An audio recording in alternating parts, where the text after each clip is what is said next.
There has been a war brewing lately, and not those over-the-seas wars. I don't give a shit about politics. That's boring. I'm here to talk about the tipping culture war.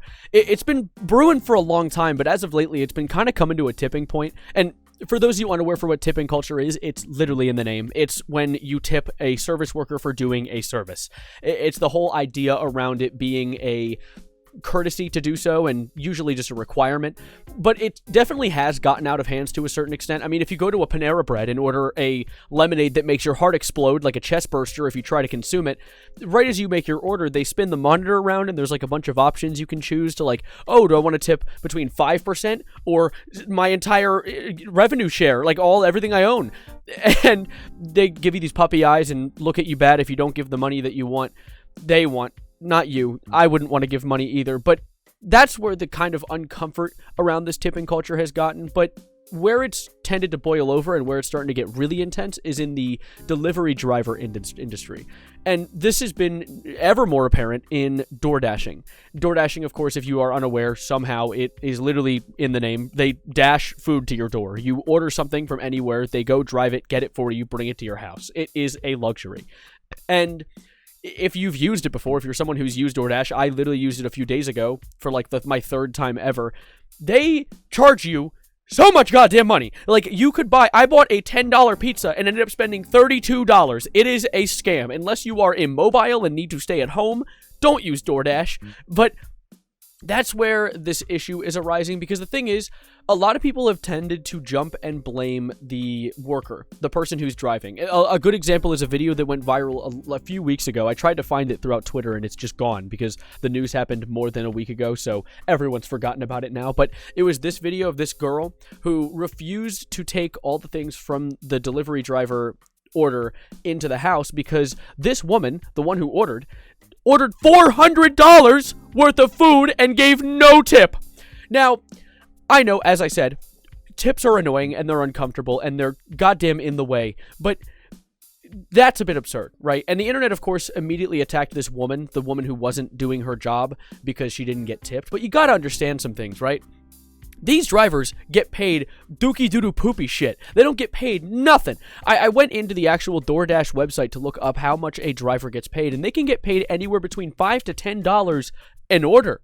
So that woman going and shopping for $400 worth of food made $10 on no tip. And that's why tipping is a really important thing in some instances, but that's also where I think the war on tipping is going in the wrong direction.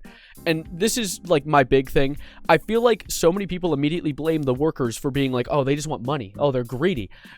Shouldn't we be blaming DoorDash, the company that makes right now currently $6 billion as of last year, which is a 30% increase? Look, in 2020, they made $2 billion, which is a 200% increase from 2019. And then it's just only increased since then. It's become more and more of a huge business. And they can't pay their drivers correctly. Like, we need to be blaming the big companies. We can't be attacking each other. Come on, we're in this together. We need to attack the conglomerates. And this has also become an issue because DoorDash, and this is the more recent news, came forward with a statement. I have a tweet up about it. So DoorDash came up with a statement saying that if you don't tip, they will warn you while making your order saying, hey, if you don't tip, your order's probably going to take longer to get to your house. And of course, the immediate response to many people are, why don't they? Come on, do your job. To which they're not being paid enough, as we said, as well as people being like, oh, so I'm going to get cold food because I didn't tip. And it's like, yeah, it's a luxury. You're you're paying for a luxury of having your food dropped off at your house instead of going to shop yourself, you lazy ass. So why are you complaining about having to pay a little bit extra? It's literally just a convenience fee. I mean, there's a delivery driver fee when you would order from like Papa John's or Pizza Hut. Does Pizza Hut do delivery? I don't know. I've been yapping for 4 minutes, though. I need to do a cut and take a breather. And the thing is, I work in a business myself that also encourages tipping. It is a private family-owned business where I'm scooping gelato, and it's a very, very fun job that I enjoy a lot, but it does a lot of the same things that other companies do. I will do an order where I'm scooping gelato that has the consistency of dried cement, so I'm trying to scoop that out for people, as well as helping them with their flavors they want to pick out, and just being a generally good person usually results in someone dropping a tip. And usually what I do isn't as needy as some of the like Panera Bread workers. I turn the monitor around and I go walk off and do my own thing. I'm going to clean something or not give the customer puppy dog eyes and stress them out because they just want to give me an extra $1 for doing my job.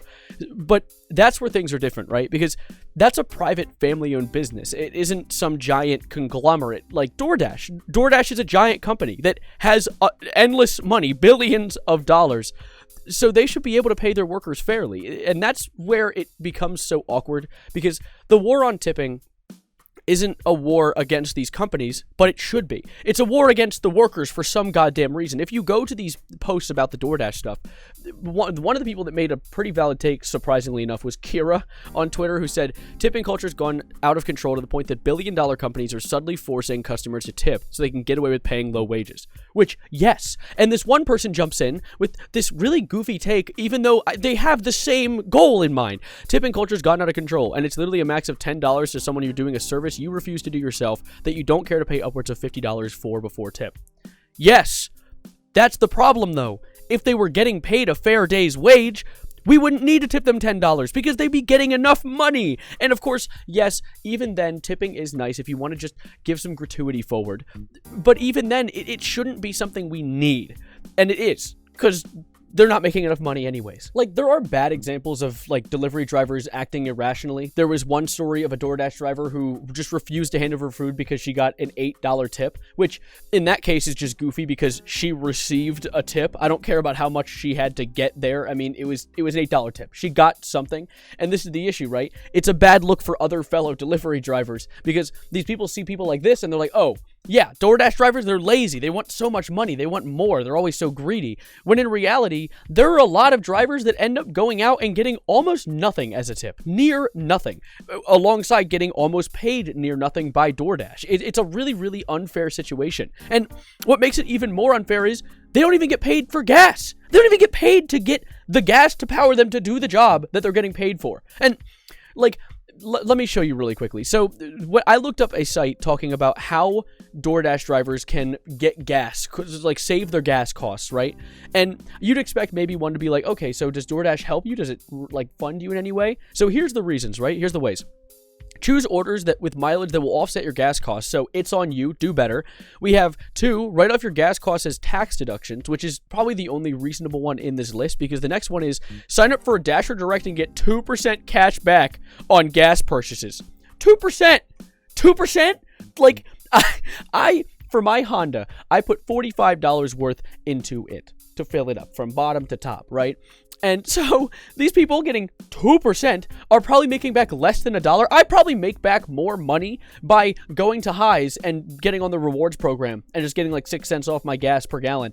Like, that is a better deal than what DoorDash is giving for their drivers to do their job for them. And the fourth reason on this list being use a fuel-efficient vehicle or one that doesn't run on gas. So essentially, buy a Tesla, you idiot. What, you want to do a job that doesn't pay you enough? Well, buy a car. Like, it's so goofy. It's so silly that these companies aren't being held responsible enough for this. And of course, one of the more brainwashed takes I wanted to cover before wrapping this topic up that I see on Twitter, of course, is the whole idea of like, oh, you don't like how much you get paid in a job? Just quit and get a new job.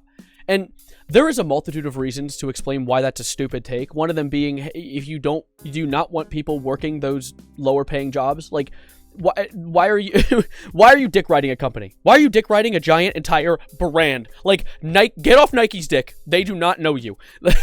And at the same time, these are essential jobs, some of them being. I mean, delivery drivers aren't exactly essential, but at the same time, they are luxuries. And wouldn't it be nice if we continue to develop as a species to be able to have jobs that are luxuries and have them get paid fairly? Like, wouldn't that be great? Why are we fighting against each other for the sake of protecting these gigantic brands that literally just want to manipulate you to make more money from you? Like, that is the entire goal. That is they have a giant whiteboard in their office and it just says ways to make money on it.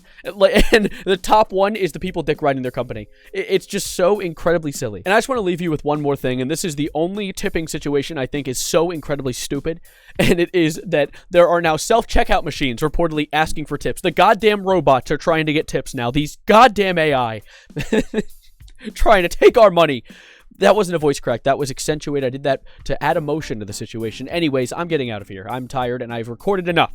And I'm going to give you guys the song of the day, which is a song from Joji called Yukon. Give it a song, give it a listen, give it a song. That's how you do that. I love recording. Anyways, Thank you guys for being here. Subscribe if you are new. I'd love to see you around for more. Leave a tip being a subscribe or a like. You can tip me with a like. I will take that. That is enough money for me, and it's free for you. And I'll see you guys next time I see you. I'm going to add UConn to the Songs of the Day playlist, and Songs of the Day playlist is now accessible in the description of videos. I've taken way too long to add it, but it is there now, so you can go check that out. But anyways, I'm hitting the road. Thank you guys for being here. Of course, subscribe, like it, the things I already said. And as always, adios, arrivederci, goodbye, good night, and leave a tip.